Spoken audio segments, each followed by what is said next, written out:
Cyrus built an empire by conquering cities and then letting them breathe. In the ancient Near East, rulers often proved power by smashing walls, stripping temples, and moving people by force.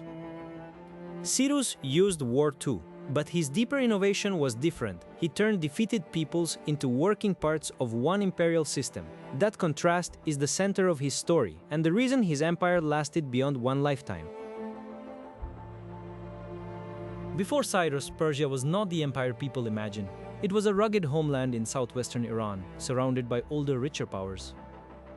The Persians had kings, clans, and warrior elites, but they lived in a world where Babylon, Media, Lydia, and former Assyrian traditions seemed far more established.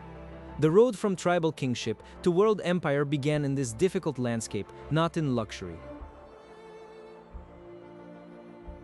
That background matters because Cyrus did not start with an empty map.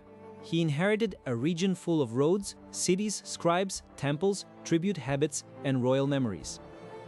The question was not only how to defeat those powers. The harder question was how to rule them without exhausting them. Cyrus's achievement was to use that older world without becoming trapped by any one part of it. Persian power grew from a society that valued loyalty, kinship, military leadership, and royal charisma. A king had to reward followers and control rivals. Cyrus had to act like a successful war leader, but also like someone who could hold together nobles, soldiers, administrators, and conquered communities. He had to make followers believe that expansion would bring rewards, not endless disorder. The early Persian monarchy also needed language that could travel. A local chief could command his own people. An imperial king had to speak through inscriptions, envoys, rituals, gifts, and public images. Cyrus would learn to present his rule differently to different audiences without losing royal authority. This is why royal messaging mattered almost as much as cavalry, siegecraft, and tribute. The great turning point was Media. Later stories describe Cyrus rising against Astyages, the Median king. The details are debated, but the result is clear. Cyrus absorbed Median power instead of merely destroying it. That gave him soldiers, prestige, territory, and experience ruling beyond Persis. The victory over Media gave him a template. Defeat a power, then keep its useful parts. This was the first sign of his method. A reckless conqueror might have shattered Median structures and created rebellion behind him. Cyrus seems to have taken what worked: elite networks, court habits, and administrative experience. The defeated order became part of the machinery of the new Persian kingdom. This approach turned enemies into resources and made the next campaigns less isolated. After Media, Cyrus was no longer a regional ruler. He stood at the center of a wider Iranian and Near Eastern political world. Persians, Medes, Elamites, and others now had to recognize a new royal house. That meant victory had become more than a battle result. It had become a governing problem. Every new conquest made the empire more diverse, but also gave Cyrus more tools to govern. The alliance of Persians and Medes was especially important. Later, Achaemenid art often shows Persian and Median figures together, not as annihilated enemies, but as partners inside royal order. The message was simple and powerful. The empire could absorb strength from peoples it had defeated. The empire was becoming a coalition held together by royal authority, reward, and fear. The next major test came in Lydia. In western Anatolia, King Croesus ruled a kingdom famous for wealth, gold, coinage, and contact with Greek cities. For Cyrus, Lydia was not just another enemy. It was a gateway to the Aegean world and a prize that could fund further expansion. Croesus' defeat also announced that the new Persian king could challenge the richest rulers of the age. Sardis, the Lydian capital, symbolized that wealth. It stood near important routes and controlled access between inland Anatolia and the coast. When Cyrus took Lydia, he gained treasure and prestige, but also inherited cities with their own laws, elites, memories, and political instincts. The city became a western anchor for Persian power, not just a place remembered for plunder. The fall of Sardis proved that conquest alone was never enough. A rich city can be looted once, but a functioning province can pay tribute for generations. Cyrus had to secure roads, calm local elites, manage Greek cities, and make the new western frontier useful instead of permanently unstable. This is the point where a conqueror either becomes an administrator or creates his own crisis. Lydia also taught a broader imperial lesson. Wealth, language, and custom varied sharply across the lands Cyrus was taking. If every conquest required total destruction, the empire would spend itself on occupation. Cyrus needed a style of rule that could make difference manageable. The lesson would repeat again and again as Persian power moved across different political worlds. Then came Babylon, the greatest prize of all. Babylon was not only a city. It was a symbol of ancient kingship, astronomy, mathematics, sacred tradition, and imperial memory. To rule Babylon was to step into one of the oldest political theaters in the Near East. No other conquest could offer Cyrus so much prestige in a single symbolic victory. Babylon had impressive walls, palaces, processional spaces, and temples. But it also had political tension. King Nabonidus had enemies, especially among people who believed he had neglected Marduk, the city's chief god. Cyrus did not create those tensions, but he knew how to use them.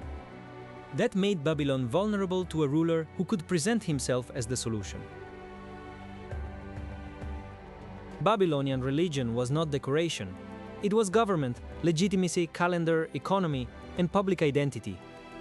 A ruler who ignored the city's gods risked appearing unlawful.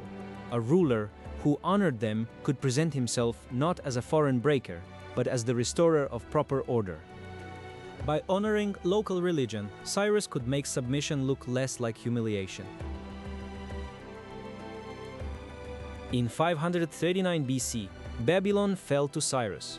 Later sources remember the takeover as controlled, compared with the terrifying destructions associated with other empires. The key point is political. Cyrus wanted Babylon intact. A living Babylon was more valuable than a wounded monument to Persian rage. The difference was not that Babylon was untouched, but that Persian policy needed it alive. The Cyrus Cylinder preserves the Babylonian version of this message. It speaks in local religious language, claims Marduk favored Cyrus, criticizes Nabonidus, and presents the new king as a restorer of sanctuaries. It is not modern human rights language. It is imperial propaganda with a practical purpose. This cylinder matters because it shows Cyrus speaking in the political grammar of the conquered city. That purpose was brilliant. If priests, scribes, and temple communities accepted the new king, Babylon could keep functioning. Taxes could be collected. Rituals could continue. Archives could be used. Cyrus was showing that a conquered city did not have to be reduced to silence. In empire, the story told after conquest can be as useful as the army that won it. This is where the image of Cyrus as liberator begins. For some conquered groups, Persian rule could be remembered as release from a worse local ruler or from earlier displacement. Cyrus did not free people from empire. He made empire appear like restoration. That is why later generations could remember Persian arrival as deliverance rather than only defeat. His policy toward conquered peoples was practical, not sentimental. Local traditions were not automatically enemies of the crown. Temples, priests, nobles, scribes, and city councils could become partners if they kept order, accepted Persian supremacy, and helped the empire collect what it needed. It was a hard bargain. Keep local life, but place it inside imperial obedience. This model was flexible. In one place, Cyrus could sound like a Babylonian king chosen by Marduk. In another, he could act as an Iranian ruler supported by Persian and Median elites. Elsewhere, he could preserve local aristocracies so long as they served the larger royal system. This ability to change tone from region to region made Achaemenid power unusually adaptable. The difference from pure terror was not softness. Cyrus still used armies. Rebellion could still be dangerous. tribute, obedience, and royal command remained non-negotiable. But fear alone is expensive. It burns cities that might feed soldiers, breaks institutions that might record taxes, and creates hatred that needs constant force. The empire used terror when it had to, but it did not make terror its only language. Local elites were therefore essential. A priesthood knew temple property. A noble family knew regional loyalties. A scribe knew land records. A merchant network knew routes and prices. Cyrus turned these people into bridges between Persian authority and local society. This created a chain of cooperation between the palace and communities far from the Persian heartland. Religion also became part of imperial technique. Cyrus did not need every subject to worship like a Persian. He needed each community to see its gods, rites, and sacred spaces as safer under Persian rule than under rebellion or rival kings. That made obedience easier to justify. Imperial rule became stronger when local sacred authorities seemed to support, or at least tolerate it. This is why Cyrus's empire could expand without becoming only a graveyard of conquered cities. The empire was still hierarchical and extractive, but it allowed many peoples to remain visible. They could keep names, cults, languages, and customs while serving the king. For many subjects, survival of local identity made foreign rule easier to endure. Pasargadae expressed the same imperial ambition in stone. It was a Persian center, but it belonged to a world larger than Persis. Palaces, gardens, inscriptions, and open royal spaces suggested a kingship that was rooted in one homeland yet speaking to many peoples. The site was a political statement. Persia was now the center of a much larger order. The famous memory of exiled communities restored by Cyrus fits this logic. Whether seen through Babylonian politics, biblical tradition, or imperial strategy, the pattern is consistent. A restored community can pray, build, farm, and pay. Restoration could be both humane in memory and useful to empire. This is why the same policy could be praised as mercy and also read as strategy. Cyrus' personal image grew, because later peoples wanted different things from him. Greeks could imagine an ideal king. Persians could remember a founder. Babylonian texts could present a divinely approved restorer. Jewish tradition could remember a ruler who allowed return. Each memory magnified him. His reputation became a mirror in which different cultures saw the ruler they needed. His death, probably on campaign near the northeastern frontier, was surrounded by competing stories. Ancient authors disagreed about details, which tells us something important. Cyrus had become too famous to have a simple ending. His death was absorbed into legend, warning, admiration, and imperial memory. The legends around his death only made the founder seem larger than ordinary history. After Cyrus, the empire did not collapse. That may be the strongest evidence of his achievement. Cambyses and Darius expanded and organized the Achaemenid world further, but they inherited a working idea. Conquest should be converted into administration before victory becomes a burden. A fragile conquest dies with the conqueror. Cyrus left something his successors could still use. Darius would build monumental inscriptions, satrapies, roads, and a stronger imperial apparatus. Yet those later systems rested on foundations Cyrus had already laid. He proved that an empire could rule many peoples by combining military power with local cooperation.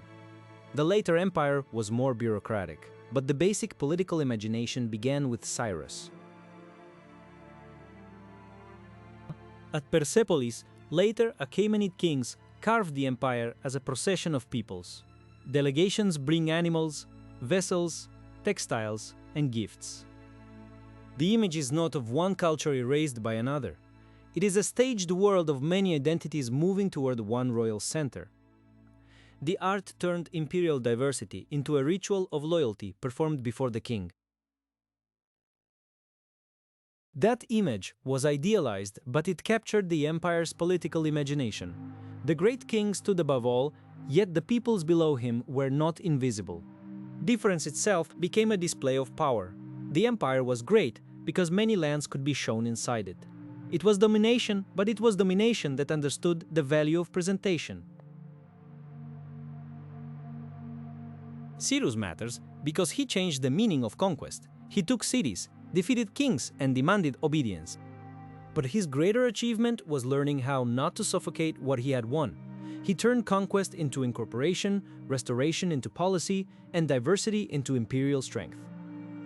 That is why Cyrus remains central to the history of empire, not just the history of Persia.